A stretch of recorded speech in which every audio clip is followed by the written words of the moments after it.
Gros, je crois que je vais faire un passage sur Cheikh Anta Diop. C'est qui? Applaudissez ceux qui connaissent le professeur Cheikh Anta Diop. Une personne et un Renoir. Merci mon frère. C'est bien parce que quand j'ai dit applaudissez ceux qui connaissent le professeur Cheikh Anta Diop, vous m'avez regardé déjà. Hein? Prof et quoi? Vous avez des professeurs en Afrique? Vous avez des diplômes et tout? Ou c'est comme Doc Gynéco et... C'est le père de l'historiographie africaine et c'est peut-être l'un des plus grands historiens de tous les temps. Il a prouvé que les Égyptiens anciens étaient noirs. Aujourd'hui, on prend plus au sérieux Cheikh Anta Diop. Okay, aujourd'hui, on ne le prend plus du tout au sérieux. C'est devenu... Non, c'est un peu un savant fou. Quand tu dis Cheikh Anta Diop, tu... Et c'est très dur. C'est très dur parce que on cache à l'humanité une part de son histoire, en fait, tout simplement.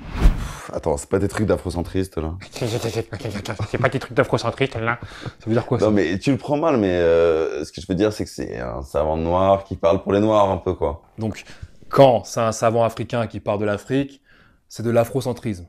Mais quand c'est un savant européen qui part de l'Afrique, c'est de l'égyptologie. Elle est où la logique? Ouais, non, mais vu comme ça, ok, t'as raison. Mais pourquoi tu veux en parler? Si je te demande de me citer une grande personnalité africaine, tu me dis qui? Nelson Mandela? Une autre? Mandela Nelson? Voilà pourquoi je veux parler de l'histoire de l'Afrique. Voilà pourquoi je veux parler de ces hommes et ces femmes qui ont façonné l'Afrique, voire le monde, mec. Et en fait, c'est en 1974 que l'UNESCO va lui donner sa chance, en fait. Ils vont faire un colloque du Caire, tout le monde a apporté des égyptologues. Et pour les Africains, il n'était que deux. Le professeur Anta Diop et Théophile Obenga. Ils ont démonté l'argument de chacun des égyptologues qui sont passés. Et quand on leur a demandé, ouais, mais c'est quoi vos preuves? Vos preuves à vous que les Égyptiens étaient noirs? Ils ont fait, ok, c'est parti. Maintenant, c'est à nous. C'est parti. Tu connais comme de rappeurs, genre, oh, ça va chier, mon gars! Ils sont arrivés, le premier, ils ont dit, hey, Ramsès II, il avait 123 enfants. C'est pas la preuve, c'est un Renoir, ça. Il dit, ouais, il faut forcément être Renoir pour dire, il me faut un temple en or! Des sarcophages de moi! Faut être Renoir, c'est un Renoir, c'est sûr, à 200%. Ils ont montré qu'il y avait des conjugaisons encore aujourd'hui avec des peuples Bambara, Apple, Wolof, il y a encore des conjugaisons qui vont avec l'ancien égyptien. Ils ont prouvé que, au niveau de la peau, dans les momies anciennes, si tu regardes au niveau de la peau, tu peux voir la mélanine qui reste. Donc la mélanine, c'est ce qui permet de voir combien de taux de Renoir tu es, tu vois. Oh, lui, il est chocolat au lait. Oh non, lui, il est café. À la fin du colloque de l'UNESCO, la phrase dit « Vu qu'il n'y a eu aucune contrepartie des autres professeurs, des autres scientifiques, les professeurs Théophile Obenga et Cheikh Anta Diop ont prouvé que les Égyptiens anciens étaient noirs. » Et vous allez me dire « Ouais, mais Lenny, pourquoi tu parles du passé? Le passé, c'est le passé, on s'en fout maintenant, c'est une histoire universelle. » Le passé, c'est très important, parce que le passé, c'est ce qui engendre le présent et qui influe le futur. Platon sort d'ici. Sors de ce corps, Platon. Vous n'étiez pas prêt. Et je me demande comment les Africains peuvent se construire s'ils ne connaissent pas leur passé. Vous avez la chance d'avoir les Gréco-Romains pour vous solidifier dans votre histoire. L'Afrique doit avoir la chance d'avoir ces Égyptiens pour pouvoir se consolider dans cette histoire. Tu ne peux pas créer ton présent et ton futur si tu ne connais même pas ton passé. Et pour terminer, on arrive à la fin de la conférence de presse. Merci.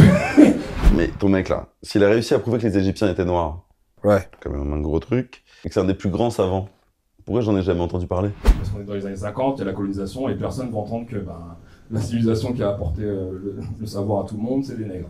Personne ne veut savoir ça, clairement. Non, ça nous va. On préférait quand ils se baladaient d'arbre en arbre, c'est très bien. Soyez pas fous.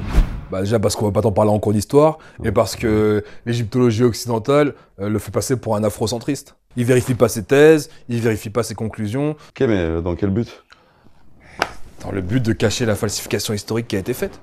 Et de laisser dans l'imaginaire collectif des gens, tu sais, une image du noir qui est à la base d'aucune civilisation, et encore moins la civilisation qui a civilisé le monde, quoi. Il a rien fait dans le passé, il fera rien dans le futur. Et nous, on peut continuer à baiser l'Afrique tranquillement.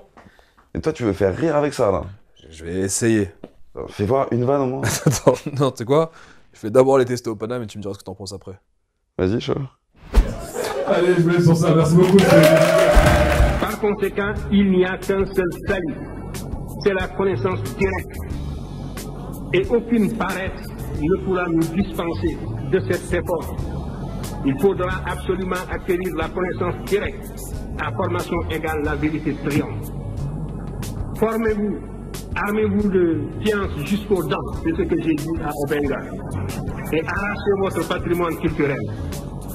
Alors, traînez-moi dans la boue si, quand vous arriverez à cette connaissance directe, vous découvrez que mes arguments sont inconsistants.